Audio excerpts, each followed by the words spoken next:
We have quite a report here from The Independent on the current state of street cocaine. They say nearly 2/3 of cocaine is cut with a substance that can rot human flesh, and 80% contains a chemical linked to bladder cancer, a new study has found. Levamisole is supposed to be used by farmers to purge their livestock of parasitic worms. But a study by the addiction treatment website drugabuse.com found that it was present in 65% of street cocaine. This is despite the fact that if ingested in sufficient quantities, levamisole can cause ulcerating skin lesions and rot the skin. Now, I understand if one is a little skeptical about the results of this because it's drugabuse.com that's saying, oh yeah, drugs are bad. Anyway, why don't you come to our rehabs? So I get it, and you're probably right that the numbers are inflated, but it would still be concerning if, let's say, they're way inflated and 5% of the cocaine out there has stuff that is linked, a chemical linked to bladder cancer, and stuff that rots human flesh.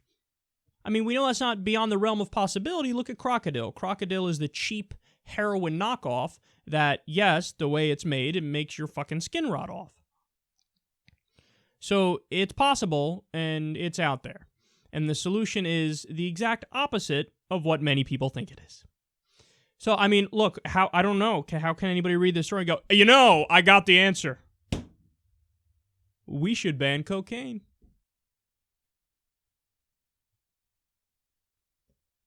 Pretty sure it's already banned.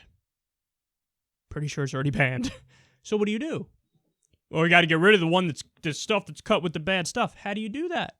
Think. Come on now. Crank those wheels in your brain. Almost there. No, you would have to legalize it, tax it, and regulate it. So when something is legal, all of a sudden it's in the sunlight. When it's in the sunlight, you can have the necessary government bodies step in and go, you know, we tested that batch. You got an issue. That one's gone. Now you got to, okay, this one's a pure batch. You're all set. Now again, people go, well, then you have the problem of pure cocaine. Yeah, you also have the problem of alcohol. There are still some alcoholics that exist. Does that mean we should ban alcohol for everybody? Why does that reasoning not also land with cocaine? And by the way, according to Dr. Carl Hart, who's an addiction expert, he says about 80% of all drug users are moderate users who live a normal life, go about their business, and they don't get overwhelmed and overtaken by the substance where it ruins them. Now, again, I have sympathy for that other 20%, but the answer for that 20% is rehab. The answer for that 20% is help. The answer is not to ban the substance. So again, when you have the substance banned, problems like this always come up. Think about it. Back when we had prohibition of alcohol, we had bad batches. Now, why is that? Well, there were bad batches because it was made in bathtubs as cheaply as possible, and oftentimes there'd be terrible substances that were part of it, and then you drink a normal amount of alcohol and you die. Not from alcohol poisoning, but because it was a bad batch that had substances in it that are going to fucking kill you. Now, when you legalize alcohol, no more bad batches. No more bad batches because it's made properly and it's regulated. Okay, think about Philip Seymour Hoffman and how he passed away. There was speculation that he got a bad batch of heroin. Now, again, you could say heroin is bad in its own right. He got heroin that was laced with fentanyl. Fentanyl is way more powerful than heroin and morphine. And so the normal batch that you would normally take, the normal amount of heroin you'd normally take, if you take that same amount of fentanyl, you're going to overdose. That's what happened. His was cut with fentanyl, and he overdosed and he died. Now, again, if opiates were legal, and if you had it regulated so you can't cut the product with fentanyl, well, then he wouldn't die. Again, I know this is, for some people, this is impossible thinking to grasp, or you're still convinced that there are so many more societal ills that are tied to legalizing it anyway that you wouldn't do it. You got to reconsider because the evidence does not point in that direction. In fact, it points in the opposite direction. Another reason is when you look at what happened during Prohibition, the mafia got massively powerful. Why did the mafia get massively powerful? Because they had a monopoly on selling the alcohol. By the same token, what's a big problem today? The drug cartels. drug cartels fucking beheading people, running wild, acting crazy. Yeah, they're powerful because they have a monopoly on the drug market. If you legalize, tax, and regulate drugs, the cartels go away. Because the black market, there's not as much need for the black market anymore now, is there, when you can go to your local CVS and get some kush? So again, I know that it's hard. There's a lot of people stuck in the old way of thinking, and to them it's like not even a thought they've ever entertained of like, well, maybe these things should be legal. But there was actually a time in the U.S. when all these drugs were legal.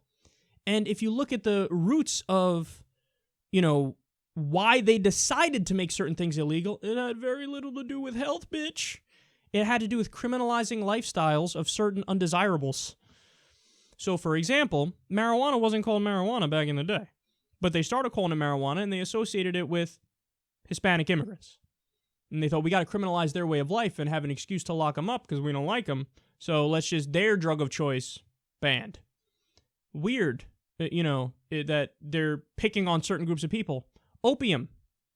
You know why they banned opium, right? They were scared, they were afraid that their white daughters would be in the opium den with the Chinese guys and they would have sex.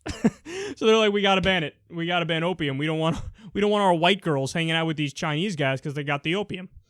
So you criminalize a lifestyle. You criminalize, like in the U.S. it's totally normal. Caffeine is totally normal. Alcohol today is part of our culture. It's built into the system. Well, there were cultures where peyote was part of the culture. There were cultures where opium was part of the culture. I know, again, it's hard for you to get it in your context, but it existed.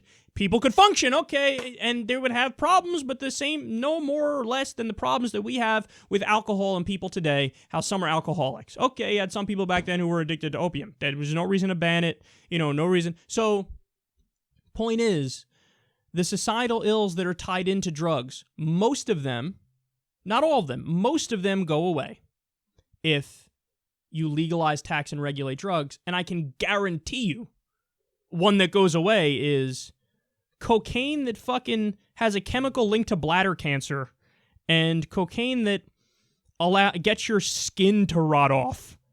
It rots human flesh.